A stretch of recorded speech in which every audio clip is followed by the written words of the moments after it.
Therapy Army. How are we doing? If the fan base is getting giddy, big up personnel, big up everybody, by the way. Welcome to United Real Therapy.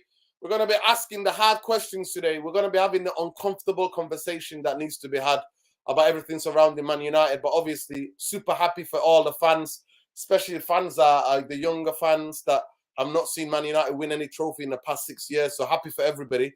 I read that your brain people really think without proper investment we can compete with all the rivals still strengthening in the summer. Glazers are going to be broken bankrupt. Big up, by the way, Pras. we do, bro. We do. Nuruddin will give Sabi give Sabi a 5-year contract extension, retirement for retirees, just like a charity. Saeed can go for a ginger beer. Got more gas than being a realist. United Real Therapy. Big up. Tom, how you feeling, man? After that yesterday, I know that you had to go yesterday. Big up, but thanks for joining us, bro. I hope you're good. Where are you in the world? Yeah. Big up, everybody. Love and respect, appreciation as always. Yeah, I'm in the Seven Hills. Hills. He's back home in the Seven Hills, people. Back home in the Seven Hills. Back home in the Seven Hills, man. Big up, Tom. So, Tom, you had a good day? Good, yeah. Pleased with that? Had a couple of beers last night? Oh, of course. Listen, it was what it was, wasn't it? A lot of people, some people rate, at the end of the day, rivals, or, rival talk and all this, aside and everything. When you're in it, you're buzzing and you're swinging off the lampshades. When you're not in it, you just, crying your eyes out at the end of the day. And as Man United fans, we'll drink your tears for you at the end of the day, because Tenhag's he's come into this league and he said, listen, era's coming to an end. Suddenly, it's as if he's bloody Goddo and he's the man of the Jedis, because Klopp's sinking, Pep's sinking, Arteta's come out of nowhere. Like, it's, what a season it is at this moment in time. But listen, this squad, I'll be real with you. This squad 9 months ago was, oh, Jesus Christ, it was broke, wasn't it? We had all the issues, with the ownership, with the structure, the team, the squad. We didn't have a manager in place at the time. Yeah. And the only thing I'm saying in this case is, if these vultures and these people who were leading the structure had their way, and there wasn't such an overwhelming majority of the fanboys that wanted this manager, you wouldn't have Erik Tenhag sitting in that manager's seat or in that technical box yesterday. I will guarantee you that as a promise, because those board members, every single one of them, and listen, I'll even put Sir Alex Ferguson into the case as well. All of them were in a majority favour at our football club that Mauricio Pochettino was their number one choice.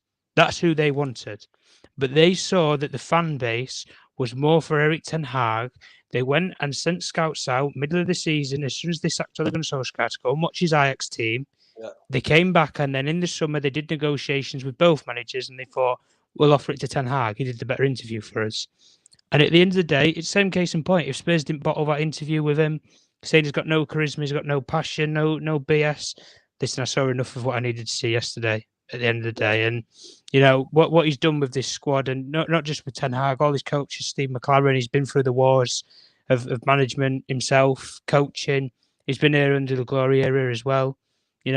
His own assistant, Michel van der Gaag, has been with him his whole coaching career when he's been his own manager. At the end of the day, Benny McCarthy, Eric Ramsey, who was written off as a set-piece coach. Listen, we saw a proper set-piece yesterday, didn't we, lads? So, what a ball. But at the end of the day, there is a lot of quality, not just in terms of on our field, but in terms of off of it as well with the coaching.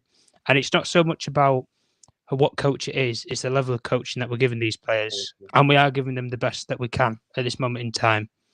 And at the end of the day, when it comes down to it, if this ownership model comes to an end, which I think in a lot of people's minds it will do, because they are running on broke at this moment in time. I mean, when your own club captain completely blanks you when you're about to lift the trophy, I think that sums it up, doesn't it? Legend.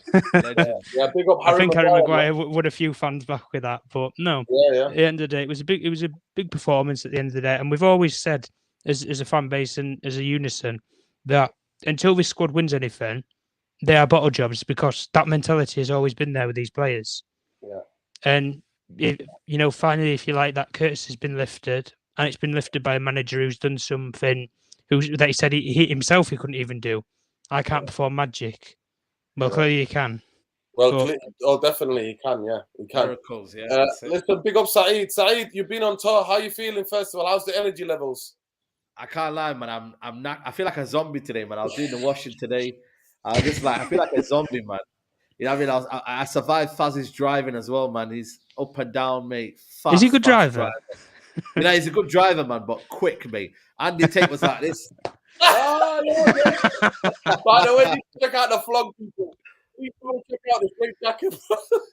Go check out the Straight Jacket podcast and go check out one of the most entertaining vlogs. I love the vlog from Barcelona. So Saeed looks like, I think Man United need to start paying you, putting you on the wage bill because you're following the team everywhere, Saeed. Tenhag in the place can't stay away from you, bro. At the moment in time, you're like, no, I'm coming on a journey with you.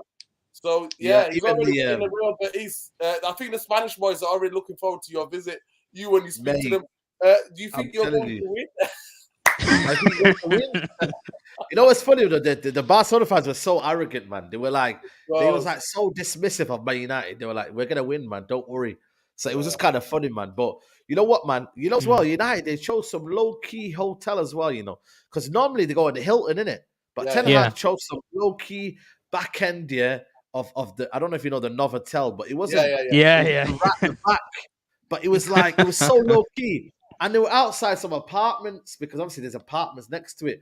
And I was like, wow, like the way they went in. No United fans were there. There was a couple like me and Faz and whatnot, but they went in low key, and obviously they went out and whatnot. So now I think this right now the team, you know, what I mean, right now is they're coherent and like yesterday, but it's full of Newcastle fans, man. Like hundreds of thousands of Newcastle fans. I was just thinking, where are the United fans? Like, where are they? Yeah, you know, but there's too many Newcastle fans. They took over. Trafalgar Square side the following night, the night before. Like, listen, they were doing a madness there, but they've not won out for nearly 60 years. Yeah, if your team's not been in the final for how long? You know what I mean? And then Newcastle, what is this? It's a city of like just under 1 million. So half a million were already in London. You know what I mean? So they'll be back though. We've got to respect Newcastle in that case. Good people, you know what? It's almost like the amount of people that were here for the Rangers. Remember when the Rangers fans came and I remember I was in school. Yeah. I was in school, and you know our local park. You know our local park. We park. They camped in it. They camped in. I know. It was crazy. They were crazy, and that's what they did, man. Apparently. One guy was telling me like they went all the way down, like estates after estates. They were there like 4 or 5 miles away from Wembley. They were still Newcastle fan. So credit to them. They added to atmosphere.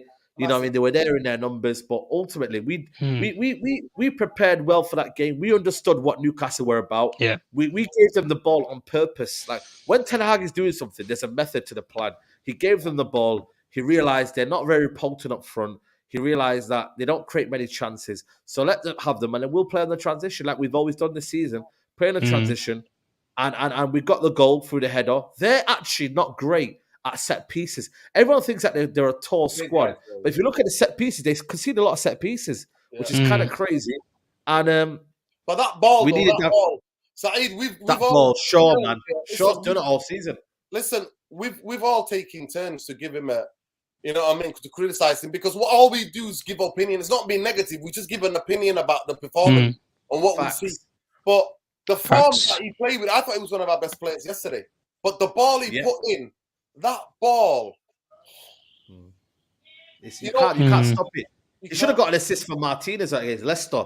That ball was unbelievable as well. There's a couple of ways. Yeah, he's had it, bro. I'm telling you now, in terms of crossing, like him, Shaw, him and Ericsson are two from drop balls. Oof. From drop balls, he's their best crosses. Do you know the funny thing is though, Saeed, is we're just as ourselves, we're not the tallest team in the world anyway. But the one thing that we have an advantage over other teams that a lot of people think's not sort of well known is we're very good in terms of mobility in the box. Like I know your position for the set piece goal that we scored before earlier in this competition against Burnley.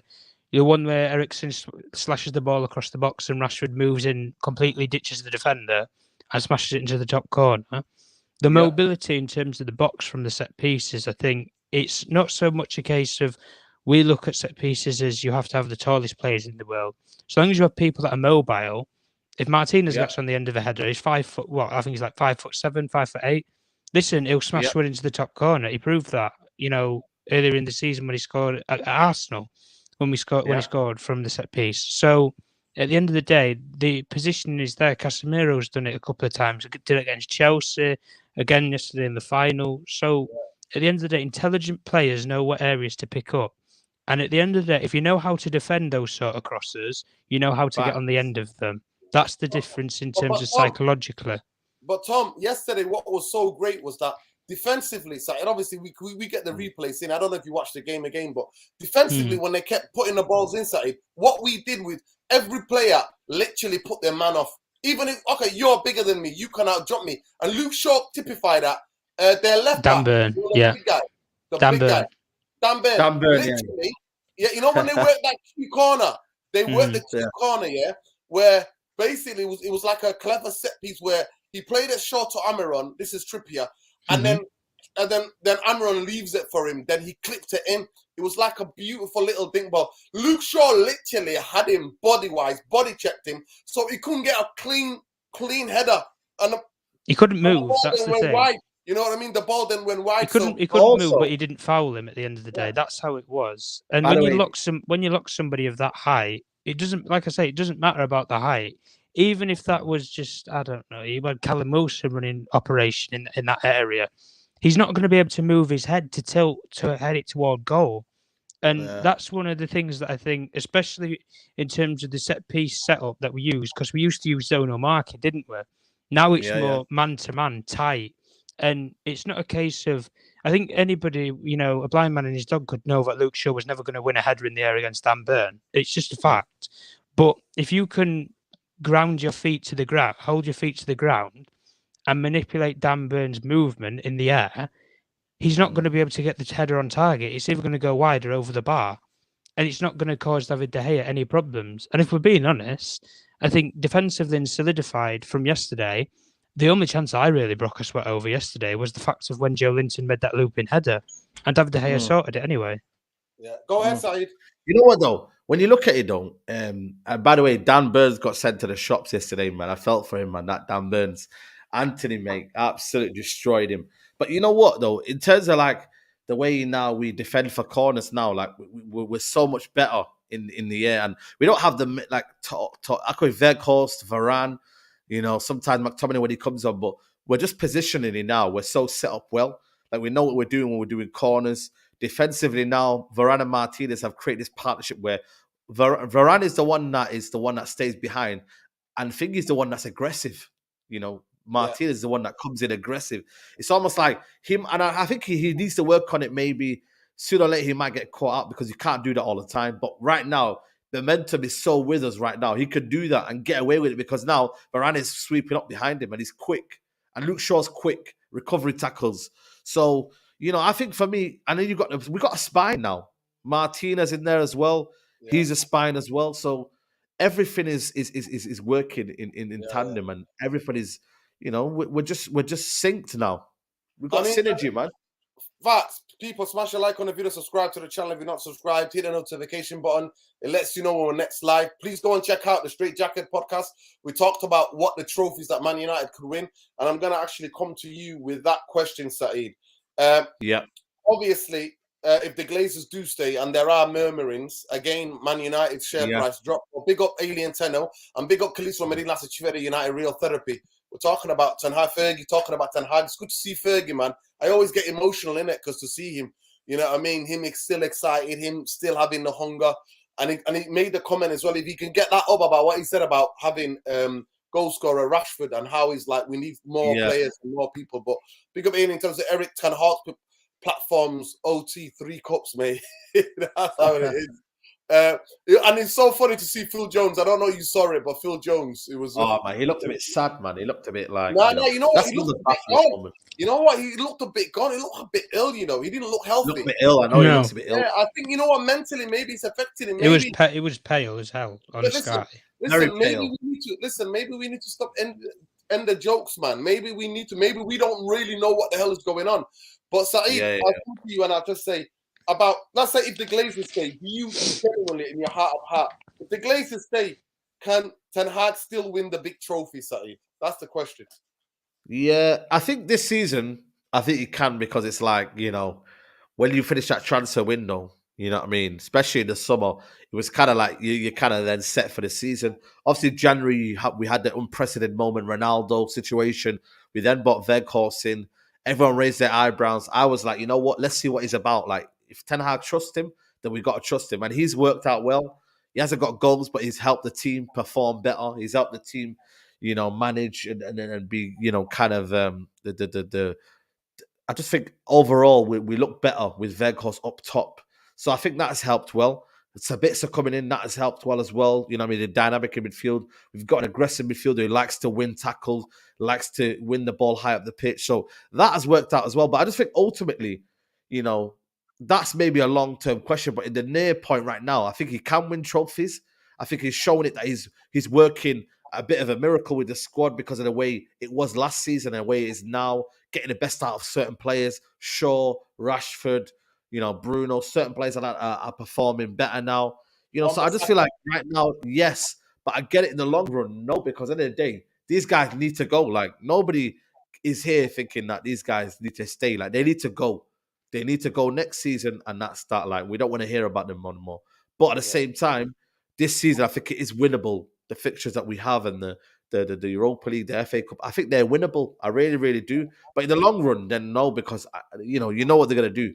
There's always going to be a short straw with the Glazers. They're going to find out a loophole, and they're not going to back him so fully. So, and it's sad because it's the best man to kind of back, isn't it? When you deep it, and that's why I always say, and I go back to my original tweet. I tweeted a couple of months ago. I said we've got warriors on the pitch. We have the right manager, but the wrong owners. Big up Khalees from Medina said Manchester United share price has fallen over another 12.9% market value. Club has dropped. So the market value of the club has dropped 1.2 billion just over a week. Uncertainty. Is that the uncertainty of the situation? Is that what's causing it to drop the share price? It's not. I don't. To be honest with you, guys, I'll just make this one point on this with this. I'll ask you the same question. I think it's to do with something with the stock, because the stocks are keep falling. It's not just Man United. It's not just Man United. No, it is to do with other stock, with other companies that are going down as well. But specifically, when there is this where the Glazers, there's rumors about the Glazers, of course it's going to drop because the markets don't value the Glazers side. Even the markets don't value the Glazers. So, go ahead. But look at it from this. Look at it from the alternative point of view. People see it as the share price is dropping, so we're staying. Look at it from a different point of view. It shows a more case of that the share price was at the highest it was ever at 2 weeks ago. It shows an incentive that this might be the highest that the share price will ever be. And the same point that I made last stream when we spoken about the ownership and everything was they will not get an offer of £5 to £6 billion ever again if somebody tables that on the table. At this current moment in time, nobody has made that as their opening offer. They're not stupid at the end of the day. They know you put in a low offer price that you know is not going to be accepted. It's business at the end of the day. You put in a low offer that's not going to be accepted. You renegotiate terms, you have a look at the full financials over a company, and then you decide, right, do we want to further pursue it? If so, having looked at all the financials, let's have a look to see if it's worth extending our offer higher because of what we've looked at, if it's worth lowering the offer because we don't think we value the football club at all, or B, you stick to your original price of what you set in the first place. And you say, that's it, I ain't going any more than that. And if we're being real, I look at like what I've just said with the share price and everything, and I think any person, like we're hearing murmurs around the Elliott Group are prepared to finance £2 billion for the stadium and everything. As far as I'm aware, the Elliott Group will not lend the Glazer family a penny. They just want to invest in a new owner, like what Clear Lake Capital did with Todd Bowley. Clear Lake Capital, originally, when they was in the process of buying Chelsea, they was in it for themselves. The Rain Group negotiated them and put them together with Todd Bowley and Hans-Jørg Weiss, Norwegian billionaire. They put those two together with a consortium that they built around Clear Lake Capital, who was providing the funding for the takeover, and then the consortium of billionaires was providing the investment for £2.2 billion to go into the club. That's how that worked. So what the Rain Group are going to look at now is they're going to look at the investors who are making these offers of we'll invest maybe like I don't know what £1 billion in the stadium or something like that, and they'll go to them and say, well, would you be willing to invest in, say, Saeed, for example? And would you be willing to invest, I don't know, a £4.5 billion initial offer in Saeed for him to lead your consortium bid and you fund Saeed? They would obviously speak to Saeed about it and everything to say, right, would you be willing to partner up? In the same way Sir Jim's done with Goldman Sachs and JP Morgan, where he's partnered up with them, but that's outside of the Rain Group. But that could have happened, say, in the process, is what I'm saying. So at the end of the day, I look at this and everything, and obviously we saw Avram Glazer in the stands yesterday, and people will look at that and think, well, you know, he's there, he's staying, and all this, that, the other. But I just look at things and think, well, the guy can turn up to a cup final, but he couldn't come to the Munich Memorial at the end of the day. And he says all these things about he has he has a heart for Manchester United, and he's very passionate. He's very committed to the club. It's BS. If you were committed to the football club, you're there on the Memorial Days. You're there. You see all of the Sir John Henry and everything turns up to Liverpool when it's the Hillsborough disaster Memorial Day or something like that. Owners care. Owners turn up to these sort of things. And these guys didn't. They've never been. Joe Glazers has not been in the UK for about 6 years, I think now. And they want to portray as if they, have a heart for the football club. They've developed emotion. They've developed feelings. They've developed fuck all but money at the end of the day. And that's all they'll leave with is money. And I always go back to the same point, and last point anyway. I always come back to the same point of that. They came in broke and they're walking away billionaires. And at the end of the day, that leaves a sour taste in my mouth, because if somebody can do that at this sort of level, where there's government involved, there's supposedly going to be an independent regulator brought into football and all this, that, the other, I think it just puts a bit of taste in your mouth because of how these men have manipulated the market in the New York Stock Exchange. They've manipulated Man United fans, and most importantly, they've manipulated and absolutely put this club into disarray for the last 10 years. And all of our rivals, Liverpool, City, have bigger and better stadiums on the rise that bring in more revenues or better fan experiences, ergo bringing more revenues. And it doesn't surprise me why such a City thought they could manipulate the books in terms of, oh, we make more money than Man United. It's not the case, but they thought that they could do that because the Glazer family was sinking the financials of the club. Yeah. But like Aileen Taylor says here, a £5 billion offer is a very good deal for Manchester United. If we're being honest, I'm being real. I don't think they will get the 6 billion. I think they'll get, 5 billion, 5.5. It just prepared if somebody's prepared to pay it. And I think if the Glazers are willing to be negotiated down from 6 to 5.5, you can get them at 5 billion easily, because they will. Nobody in the whole universe will give them £5 billion, whether it be now or in 10 years' time, because this is their time to get out. And all I'm going to say to a lot of United fans, and the same thing with you, Nuruddin, where you've protested that you don't believe these rumours and this, that, the other, that they're going to sell. If they're going to sell, now is the time to sell. And if they do take this minority investment that murmurs are being rumoured about and everything, then I would say to a lot of Manchester United fans, I would fear the worst, because they've had 70 years at the Guards. They've run the finances to the absolute mare, and they'll probably get another 10-year tenure under a new investment model. But these investment companies will want the money back. That's the only difference. Yeah, 100%. So Saeed here, it says here, like, big up Crisell. Crisell says, the basketball Phoenix Suns was sold for over 4 billion. So they're the biggest. That's the most. They're the biggest sport franchise. Yeah, any.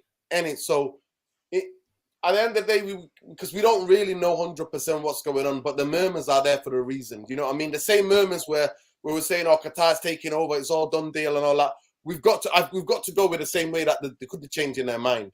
And the last bit of this question is that how much has Erik Tenhag surpassed your expectations, or are you surprised by him, Saeed? Are you surprised? Yeah, because you know what, we thought he was going to walk in it at the start of the season, man. Remember the Brentford game where every United fan thought, you know what, he's not getting the back in. This is before the Casemiro signing. This was before, I think, who else did we get? Anthony. Oh, by the way. Sorry? And this was before Anthony as well. Yeah, Anthony as well. So it was kind of one of them where it was like, yo, like, this guy's not getting backed. You know what I mean? Like, the players are not playing for him. The players are not really bothered. They don't look asked, like, and we thought, and I genuinely thought to myself, like, this is it now. This is the tip this is a tipping point for Tenhag. And you know what? Credit to him. He wanted it fixed up. He goes, he loves Man United. Like, he actually loves Man United. He goes, this job was a risk to me, he said, or something like that, along the lines. He goes, it was a big risk because he knows the damage to reputation it's going to cause him. But he's stubborn. Here, like, yeah. If he flops here, he's done in it. Like, you know, not done as a manager, but just kind of like, oh, he's the one that failed at Man United, and he came in with he adds to the list. Yeah, he adds to the list of so many managers that have failed. So I was like worried for him in a sense that he would get swallowed up by the Glazers. But credit to him, man, he's taking it in control. He went old school and went and told him to jog that Sunday morning. You know, he gets these players coming into the ground. And yes, we could talk about the fact that the safety fears of the players, but bro, they come in like 4 or 5 hours before the game, man. Like there's safety and there's kind of like the what they go through to go to this game. It's absolutely mad. And you know what? Testament to the players. You know, the manager looks happy. When I watch them and I see them, the relationship with the fans is so good right now. You know, they love it. They love the fans. We love them now. You know, and that's what it's all about, man. It's been an emotional journey, and Tenhag has understood that. How can he get the players to kind of reunite? When he finishes the game, by the way, he has some certain rituals that people don't see. He goes back to his. So what he does is he handshakes the players, and then he goes to all his training staff and handshakes every single player. That's coming out of that tunnel area, and then he tells the players to go and celebrate with the players and do a lap of honor. Every game at Old Trafford, there's a lap of honor, win or lose. So that kind of togetherness now has been taken by the team. You've got leaders coming out of nowhere, and I think credit to Tenhag, he's seen this the trouble at Man United. He's seen there's been a mentality, so he brought in his players in, and he brought also Casemiro in there. So he's bought in these players because he knows the mentality that these guys have got. Like it's not gonna go unnoticed, and he done it for a reason. So added with the players that we've got already that didn't have the potential and had the potential, but weren't showing it in Luke Shaw and Rashford. You know, so I just think it's been an amazing turnaround with my United team where nobody backed us to get top 4, man. I've been in so many group messages and shows where they were like, nah, United won't get top 4, a lot to do. And then all of a sudden now they don't want to give us credit. So it is what it is, man. Like we're loving it right now. We don't need it. You know, hated, adored, never ignored. You know, that's what we are, man. So exactly, we're enjoying it, man. We're enjoying the fruits of. Now, 100% big up Khalees Romero last. He says Sky Cave talking about obviously Sky that broke the original news. He's saying they're down by 10%. Like the Financial Times obviously saying that the Financial Times have calculated United worth only 1.3 billion, and it's not that what the Glazers want to hear. And he says the FT also says bidders will need to increase the offers for the club to be sold. Target price for the sale said to be 5 to 6 billion. Okay. So and to me, at the end of the day, it's whoever the Qatari is, Jim Radcliffe. To me, I just want to get rid now. Honestly, you just want something new, and we want something fresh. The biggest thing for me is that I want people to come in who literally have an idea of who Man United are. But please smash a like on the video, subscribe to the channel, people, and go and check out the Straight Jacket podcast, and go and check out Saeed's hilarious match day experience with the lads leaving Manchester all the way to Wembley. Man, what a day it was! What a day! What a day, honestly, man. Manchester. What time did you come back to Manchester? So we got back about, I reckon it was about, was it 1:30? 1:30 in the morning. Jeez. We left at around 10:15, so we got back just over 2 hours and a half. So that's again down to Faz, you know what I mean, just putting his foot down. But you know what? It was well worth it, man. I said to the lads, if we don't win this game, and by the way, let me tell you something. Andy Tate is the craziest fan. You know, there's Nuruddin, but it's Andy Tate. The guys around me, you know what I had to do? Had to let them know, sorry, man, he's a bit emotional, but he was going in. Yeah, he's back. Yeah, because obviously it was emotional for him, innit? He's been here before. He's not winning trophy. So, man, Andy Tate, when you go to a game with this guy, bro, you feel the passion and the emotion. Like, it was crazy. I'm not going to lie to you. When the Glazers go, time is that by 10, and that's me, pal. There you go. You're going to see that, because I only think people have not seen the true me, like, because of the Glazers. I put the brakes on me psychologically. But with the Glazers, I'm going for everybody, and I'm starting with the top 4, 5, whatever, 6, whoever they are. Yeah, of course. Starting with them, I'm sending everybody a personal letter to say to them, Man United are back. But that's my right question to you now, Saeed, and I'll come to Tom. Can we say after a Carabao Cup, obviously it's one trophy, and big up to Rory, by the way, Rory Brent, if you're watching. My friend Matt, his son's 6. Newcastle fan. Yeah. His son is a diehard United fan, isn't it? He's a diehard United fan. Yeah, I know. So yesterday when they were watching the game, he watched the game, so United go 2-0, and he went back on the PSV. He went back on the PS5. Like, so relax. He knew the game was over. Rory knew 2-0 the game was done. Black and white when he came back to the game. Wow. That just shows you. Can we officially say something? Can we really say it with our chest officially? Man United are back, still under the Glazer ownership. I think United are back in the sense of the mentality is there now, and there's a now of we're now back in the sense of we're back in the big time in terms of the trophy now has been gone. The trophy drought now is gone, and it feels like there's a shift now in mentality now. I think that's where United are back in a sense. Obviously, the big trophies, they'll have to come and whatnot. And, we need to be backed heavily. And, it's a long journey. But in terms of now, right, this is now time to kick on. That sense, United are back because it's like now we needed that trophy to kind of almost like get the little bit of pressure off our backs because it's like, oh, well, if you lost that one, it was like, well, FA Cup, what if you don't win that one? So you don't want to become a Tottenham, do you? Where you go into finals and you go into fling and you're basically sore losers. You know what I mean? And you get there for no reason. So you don't want to become a Tottenham. So you had to win. This was so key, man, to win this trophy, man. Like, but Saeed, I'm not gonna lie to you. Saeed, one thing I'll say to you: to tell the brother who's on the big 6, I always forget his name. Spurs fan. Toby.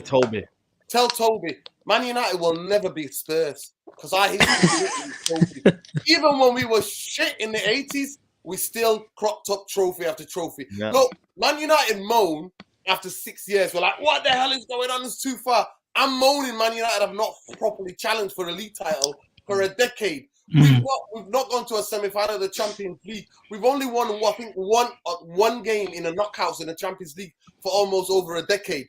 So I'm moaning about that, and that hurts me. Forget about Spurs, like where they are. So, Tom, I'll ask you the same question. Can we truly be safe? Because I know that there are some fans who are almost, they're allowed to be, United have just won a trophy, regardless of what I personally think. Put my personal feelings aside, what I think about the League Cup.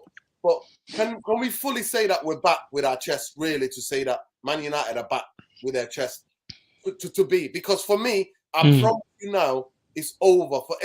If the Glazers go, any of the rival fans, it's over for you. My words, I'll come close. It's over for you. Because for a decade and a half, I was silent.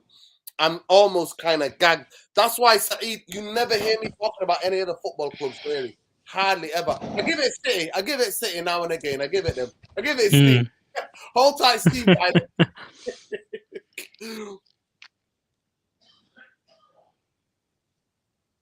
Saeed, we can't hear you. We can't hear you, Saeed. No, we can't hear you. Yeah, saying hold tight, Steve. You know what I mean? On YouTube, he's been missing since. So you know what I mean? Lured missing in action. You slapped it on him, man. You're like, you know what I mean? Out, man. No. Slapped it on him like that factor 40, you know. Saeed, you need to get me and Steve. Yeah, the Glazers go. Me and Steve need to get in the room, mate, in the studio. You be the referee, mate. You be the referee. Yeah. And I'll give it him. And I'll give it every single one. And my cousin, especially if you're watching, Muppet, Jamal, if you're watching, I'm coming for you. Just know this. Glazers go, know this. And you know what? So he's the first one to text me all the news stories. I don't need anything. I don't even look on Twitter. He texted to me. He's on Glazer watch all the time. Glazers are not going. You're stuck for them for the next. I've been tormented. I don't understand. But Tom, can we really say with our test are we back to unless the Glazers leave, bro? In terms of on the field, yes. I think at the end of the day, he's built the mentality. He's brought the fear factor, if you like, back to Manchester United. At the end of the day, you go to such as Old Trafford now, teams are fearful of going there now because they know that we ain't going to dominate the ball. We ain't going to come here and play our own game. We're going to be bullied. We're going to be beaten to the second balls. You know, And it's a case of staying compact and staying in your shape and, if you like, try and play the mind games with Man United. Newcastle tried to do that yesterday, like they did earlier in the season with the time wasting and the, impeding the referee and some players having a bit of a bite and having a bit of a go, like such as Cher with Martinez. And Martinez kept his cool in terms of that. He didn't react and blow up in that case. Casemiro as well, in terms of the Barcelona game, learned from his lesson when the whole reaction happened with Bruno on Frank and de Jong. So players are learning, they're picking up the sort of, I guess, ruling system and the law of the English game. And I think that's what you get with a lot of international players. It does take them that time just to adjust to how the rulings work in our league, in terms of, say, the Spanish league, where you might get away with something, or Eredivisie, where there's hardly as much quality rules as there is now in the Premier League. But no, in terms of the actual squad and everything, I thought the performance, the mentality, the development of a lot of our players as well. Like at the end of the game, when they were celebrating with the trophy and everything, Tenhag, he didn't exactly go straight over to the fans and celebrate with every single one of the fans. The first thing he did, like Saeed said, was thank his coaching staff and the players that were on the bench, but also the young players that were brought down from the stands as well, that had made the trip to watch the final as well. Yeah. He put his arm around every single one of them. Brandon Williams, Kobe Mainoo, Zidane Iqbal. He put his arm around all of them and said, "Listen, this will be your time one day, and I have a plan for every single one of you players, whether that be out on loan or that be in the team itself." And every one of those players, I think, looks at him and thinks, "Wow, look at what he's done with Marcus Rashford. Look at what he's done with Fred." Yeah. At the end of the day, suddenly he's got a pass going forward, albeit somebody can go forward 5 yards. It's going forward in some case. McTominay, steady on. I think we're pushing the boat a bit there. But if we're going for what we've actually seen on performance-wise on the field, yes. But like we've already reiterated, when these vultures actually go from our football club, and you have people who are not going to take £1 billion out, are going to put £1 billion in, and are actually going to let the football club run itself on its own finances and its own financial backing. When you find somebody who's going to do that, then we can fully say Man United are back. And all of them rival fans and everything, I'll tell you now, they're going to be sweating. Exactly. Big Steve, mate, get the factor 40 on. You're going to be roasting. Big up, mate, in the Mancunian sunshine. But I go with Nura Saeed doubted Varane. No, he didn't. That's a lie, and that's a lie and a half. Said Maguire's better. He did not say that. So hold tight, Matt Goldbridge, because you're absolutely hilarious. But we appreciate the super That's what I'm saying, man. He loves lying, this guy. It's funny, no, man. actually, I was the one that was doubting Varane's injury. Actually, it was me, not Saeed. Saeed is telling me this guy is a winner and all of this, and I'm like, Saeed, but he's injured every other week, so it's totally not that. But Saeed, let's move on now. Obviously, Wednesday, we're there on Wednesday night, big game. Wednesday, the games keep ticking, man. It's mad, like these games, man. Like what, bro? Wednesday FA Cup, and I just feel like it's a shame, that it's come to that, because Saturday should be FA Cup day or Sunday, where people can travel, people can get to grounds. Like you're gonna have to miss a work day basically to get to, because West Ham will definitely have to miss next day's work. You know what I mean? If they are working the next day, because at the end of the day you're coming home like 2-3 in the morning. So it just shows you the schedule that FA Cup is on midweek, along with Premier League games. So it doesn't give the FA Cup its due diligence as well, because I think Arsenal are playing Everton as well midweek. So, bro, we got to win, man. Simple as that. Another game where I'm like, we got to win. It's another game where I'm like, bro, we have to switch on and we have to win. I mean, the players were in 10 o'clock this morning, Saeed. That tells you the mentality. And they flew in. Yeah. They flew 10 o'clock last night from Luton to come here to Manchester. So they got home.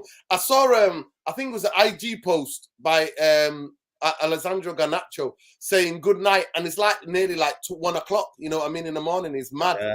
You know what I mean? So at 10 o'clock, they were there. But Saeed, all right, we're doing a preview now. We're up to that stage because we have to preview the game for the FA Cup. So what changes are you making to the team, knowing that obviously West Ham they won against Nottingham Forest 4-0?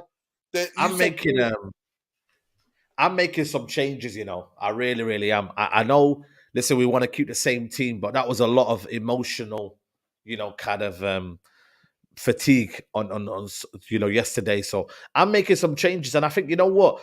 We have to make these changes at certain points. I'm bringing in Sabitzer. I'm giving Casemiro a rest.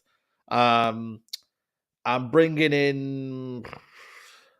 I think Anthony can play another game because he can. Hey, Wan-Bissaka, you keeping Wan-Bissaka? Wan-Bissaka, yeah. I know it sounds crazy, but I'm giving McTominay a run out, see what he's about, because we have to play these players. Fred, I know he's a monster, but he needs a bit of rest now. He's played a lot of games, 2 physical games where you look at it, Barcelona and so you got to play McTominay and Sabitzer, then I'll play Bruno in the 10. Not Rashford. Even Rashford, I'm not gonna lie, I'll give him a rest as well. I'll play Anthony on the right, Garnacho on the left, and then probably still have Veggie up front. You know what I mean? And maybe go like that way. But Saeed, also just think about what you just said with the game in the Anfield. That's one of our biggest games of the season. That's why I'm saying it. That's why I'm saying you've got to have to give rest. Bruno needs a rest, exactly. But I think in that area of the thing, we don't have any extra midfielders, man. I'm not going to play Kobe Mino and play him. I probably would play Maguire Lindelof. I think I would, you know what I mean? Just to give him a run out. I think Wan-Bissaka on the right, Malassi on the left. That would be kind of my. If you wanted to give me my team, that would be David De Gea in goal, Wan-Bissaka, Maguire, Lindelof, Malassi, McTominay, Sabitzer, Bruno, Anthony, Weghorst, and Garnacho. Oh, sorry, Sancho. Yeah, Sancho in the 10. Instead of Bruno, that's what I was going to ask you. Do you think it's time now to test that out? You know what? Obviously, the rest of them will be on the bench, and you can still bring on 5 substitutions. Exactly. 5. Going, yeah. There's no replays. There's no replays, by the way. There's no replays, and there's no extra time. Yeah, exactly. So go straight to penalty. So Saeed, would you try? Is this a game to try Sancho as the number 10 and give Bruno a rest on the bench anyway? Sancho on the 10. Bruno needs a rest. Bruno needs a rest. Well, that's what I'm saying to you. That's what I'm saying to you. So putting Bruno on the bench, I'm starting Sancho as a number 10. That's the number 10. That's exactly. So I'd put Sancho in the 10, Bruno on the bench, because I feel like this is the kind of game where West Ham might not have the depth that we have, and we could just bring whoever needs to come on and finish the game off. You know, where there's certain games where you're like, okay, it's 0-0 half time. Then second half, bring on the big guns and then do it. Because I'm normally a guy who's like, nah, we need to keep momentum, play the best teams, play the best players. But I think this is a game where before Liverpool, you kind of give everyone a bit of a rest and you say, right, let's go again. But on the other hand, guys, momentum is crazy at the minute. Do the players feel tired? Do we know if the players feel tired? What if they have a bit of adrenaline? They're like, right, we're loving this at the minute. We love playing every week. We love playing every game. We don't want to rest. Like, I think they maybe they don't want to rest. That's why the way I'm looking at it. Maybe they just don't want to rest. So I don't know. I don't know what you think, Tom. Yeah. I think a little bit similar. But in the case of what I would say, I would go De Gea. Obviously, I would say in that. Wan-Bissaka, I think, based on the 45 minutes he got in the second half, I think both Dalot and Wan-Bissaka had the chance in that final, and I think Wan-Bissaka impressed me a lot more than Dalot did, if I'm being perfectly honest. But that was more of a game that suited a defensive player on that side, given you had Alan Saint-Maximin running at you. So I do create that, and obviously Dalot had been booked earlier in the game to stop a transition for them. But I think Wan-Bissaka, for me, gets the nod in this sort of game. I think you need those players who are going to be a lot more direct and attached to players. Martinez and Varane for me has definitely you've got to rest them, because I don't want to risk anything going to Anfield and not having Varane fitness wise. So we know Tom, he can't play 3 games in a week anyway. This is what I'm saying. He can't, and I think Tenhag knows this about some of these players, that they can't play. There isn't that longevity there for some of these players. He knows with Anthony Martial. Martial can probably only play maybe 1 game a week at this moment in time. That's how bad his fitness is at this moment. But that's why, for me, to be honest, do you know what? I'd give Maguire a game. I'd give Maguire a game next to Martinez, because I just think Martinez sitting on the left-sided centre-back and Maguire right, which Maguire's used to playing on the left-sided centre-back role, usually when it's him and Lindelof. So I'd like to see him play the right centre-back role and see how he operates there, because Martinez and Shaw has built that partnership. But for me, I think Shaw I would give a rest as well. I think I'd bring Malassia back into the fold. Tenacious, aggressive, physical, can put a ball in the box in the final third. You know, I think that would give us that edge in terms of that.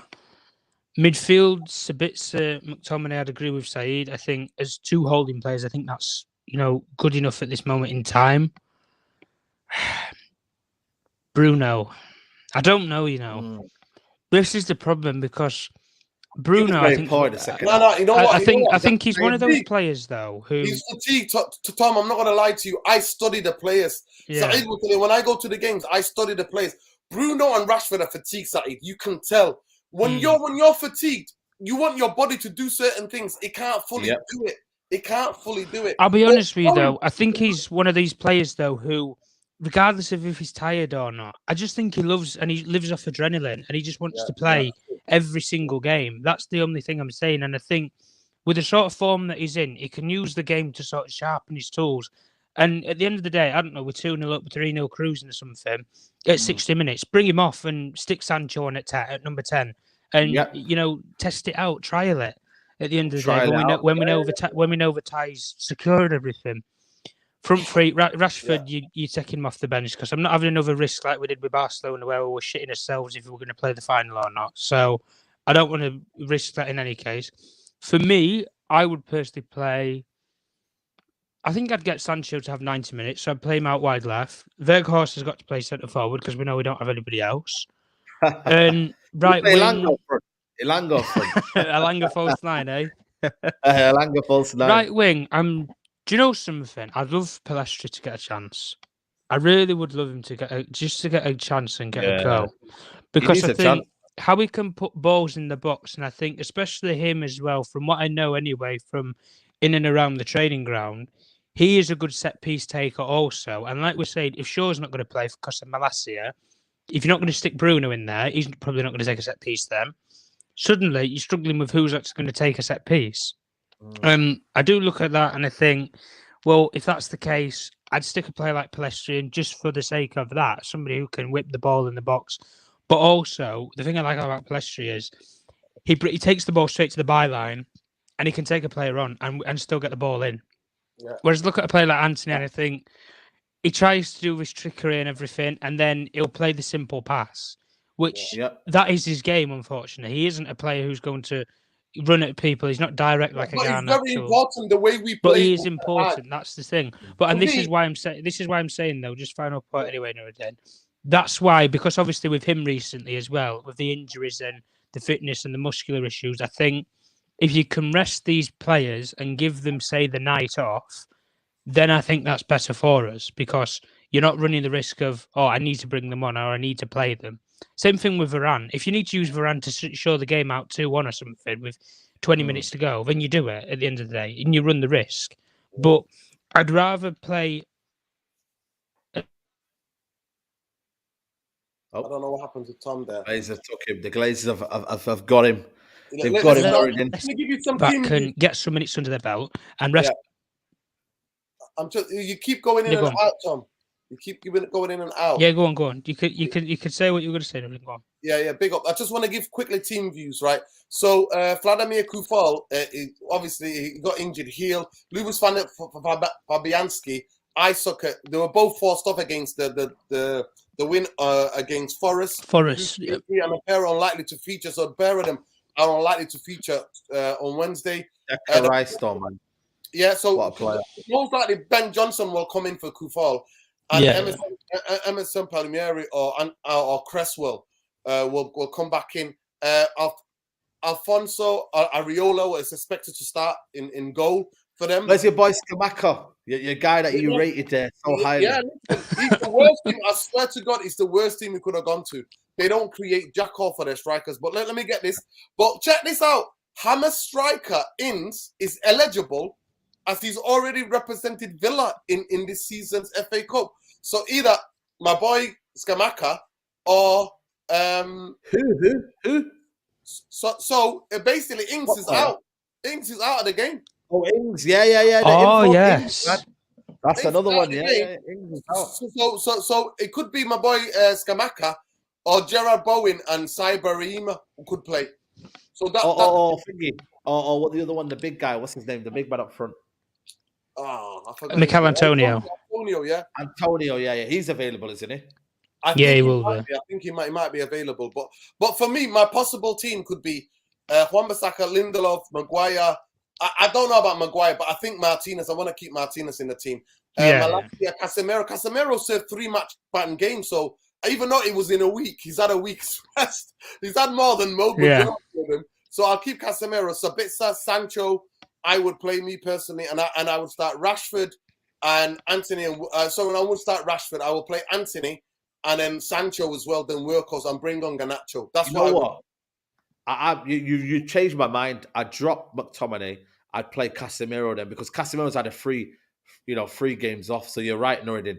Casemiro and Sabitzer, first game together, and then Sancho in the 10, Anthony, Garnacho, and then Weghorst up front. That's what you could go with.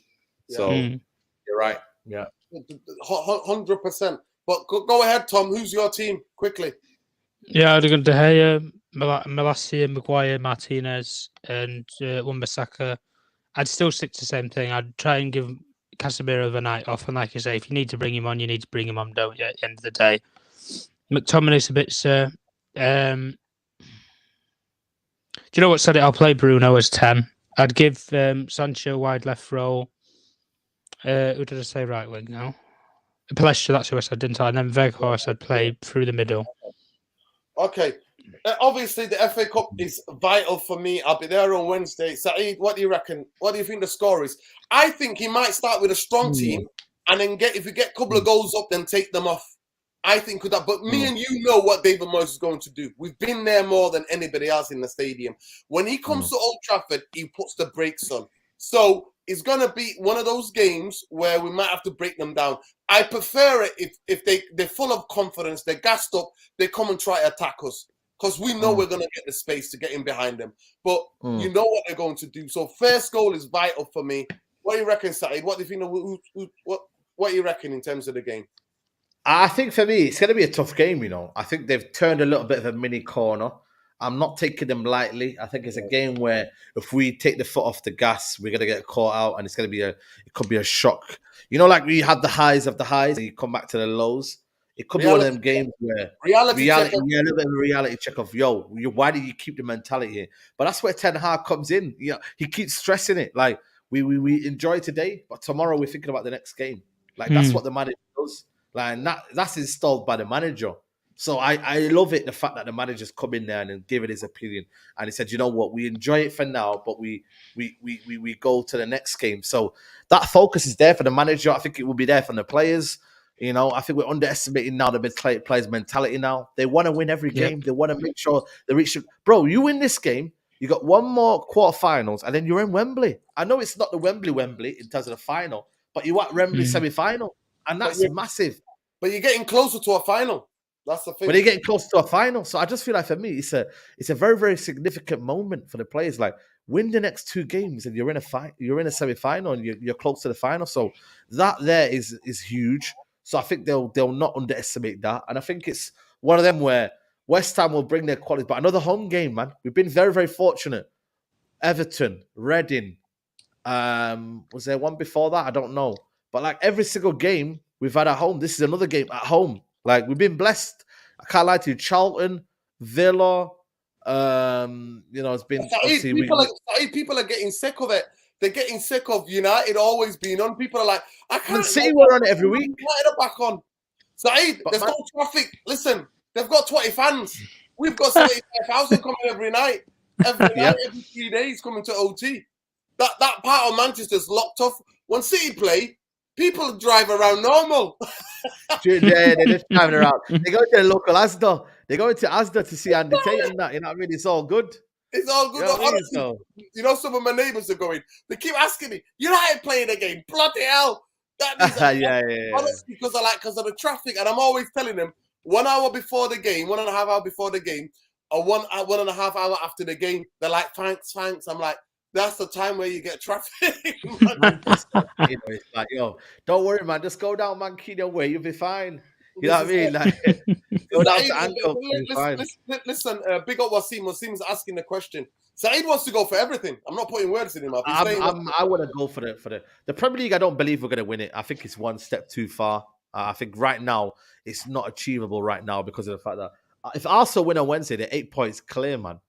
You know what I mean? I know we've got a game in hand and whatnot and but I don't believe in it. Once I believe in it, you know me more than anyone. I'll start saying we're in a title race, mate. Do they have another I just league don't game at the believe it. weekend as well? Listen, I'm not gonna Sorry? lie to you. Do Arsenal have another league game at the weekend as well, though? Yeah, they keep playing. So we they could keep go to playing. Anfield and be 12 points behind anyway. So Yeah. So there you go. And it's you rather have the points on board. Like Liverpool have games in hand, but doesn't mean they're gonna get fourth. Like, you know what I mean? Like you need to win. You need to be having them games in hand and winning. Like Brentford at home, I think it's a tough game, man. We're underestimating Brentford at home when we have that game where I don't know when that's gonna be played, by the way, that Brentford game, but you know, it's a tough battle, man. So I just think the FA Cups and the Europa League, I want to win them because I don't fear anyone in the FA Cup and the Europa League. Like, yes, Man City is good and whatnot, but listen, we've been capable of beating them. Like we know what they're about. Yeah. And I feel like Europa League, apart from Arsenal, I don't fear anyone else. So that's why I'm like, yeah, that's why it's a bit more viable to me to win them. Premier League, it's one of them. Like if we're in it, fine, and you know what I mean. If we're there and thereabouts, yeah. But you know, I don't get to think get to end of April and we'll talk about the Premier League. Yeah, exactly. Oh, is it April the 5th? Wow, we don't play that game until April the 5th. What is that nonsense?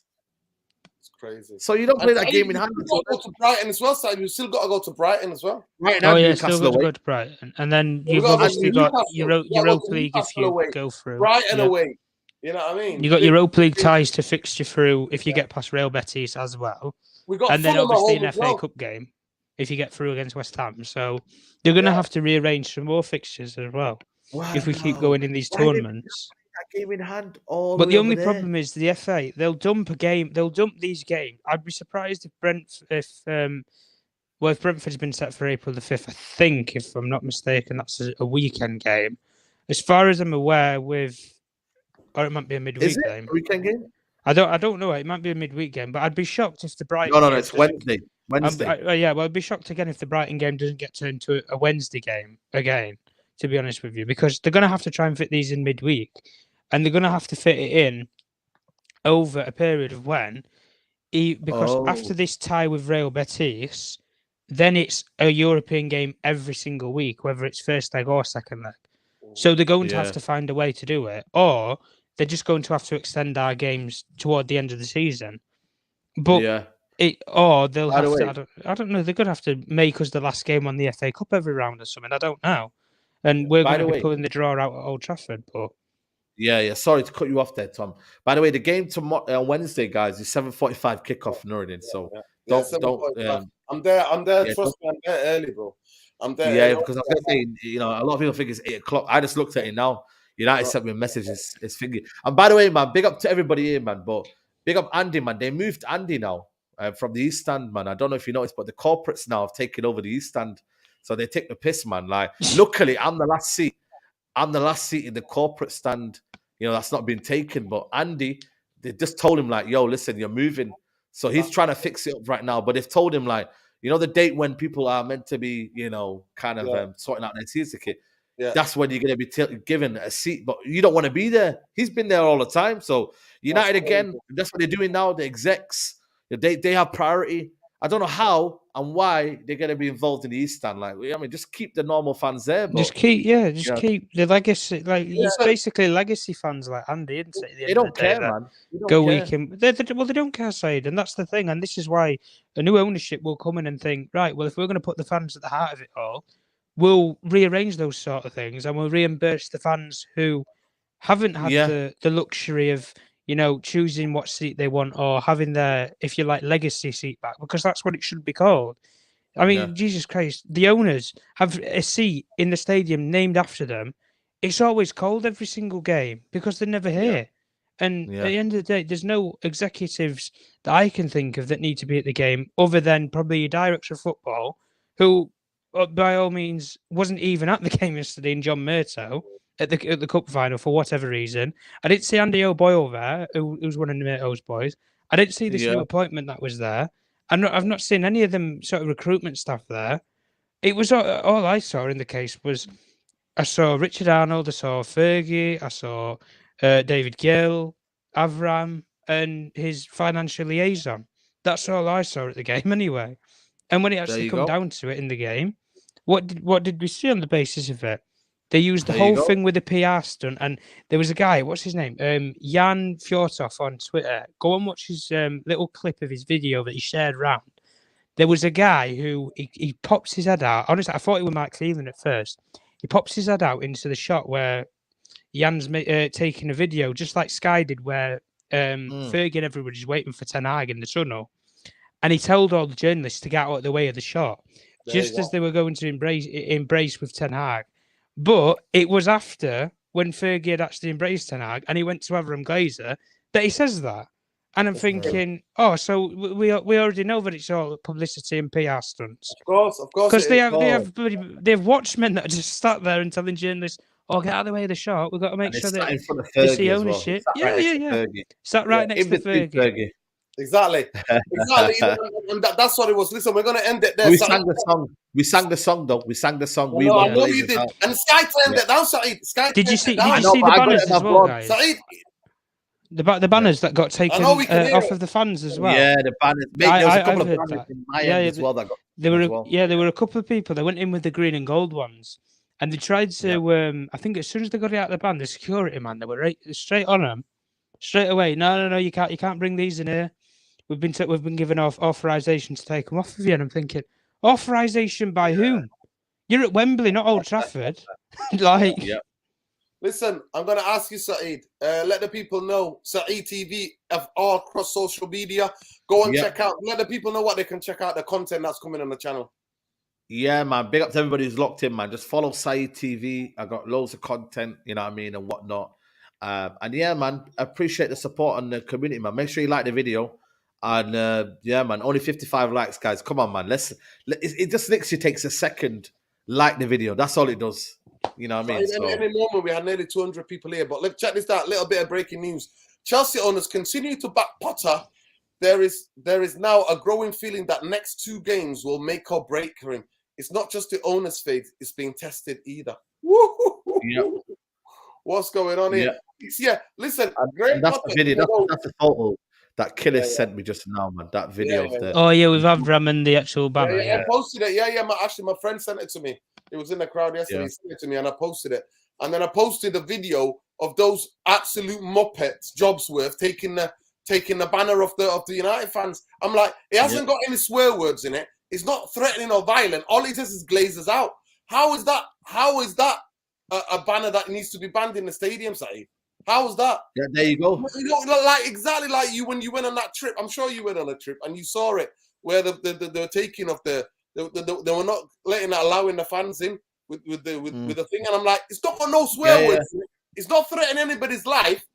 Why are you stopping people from? Fair play to the security guard, the Asian guy who's been a security guard for ages. He said it though. We just don't want it. The Glazers don't want it. You know.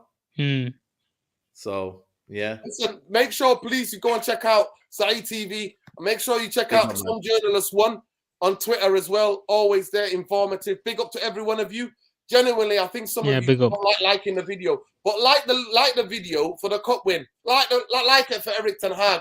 And we'll be back, obviously, Saeed and Tom. Go and check out the love letter. There's a love letter that he wrote to United fans. So hopefully we'll be talking about that after the match reaction on Wednesday night. We'll be back then. But Tom, let them know where else they can find you, bro. They always can find you on Twitter, yeah?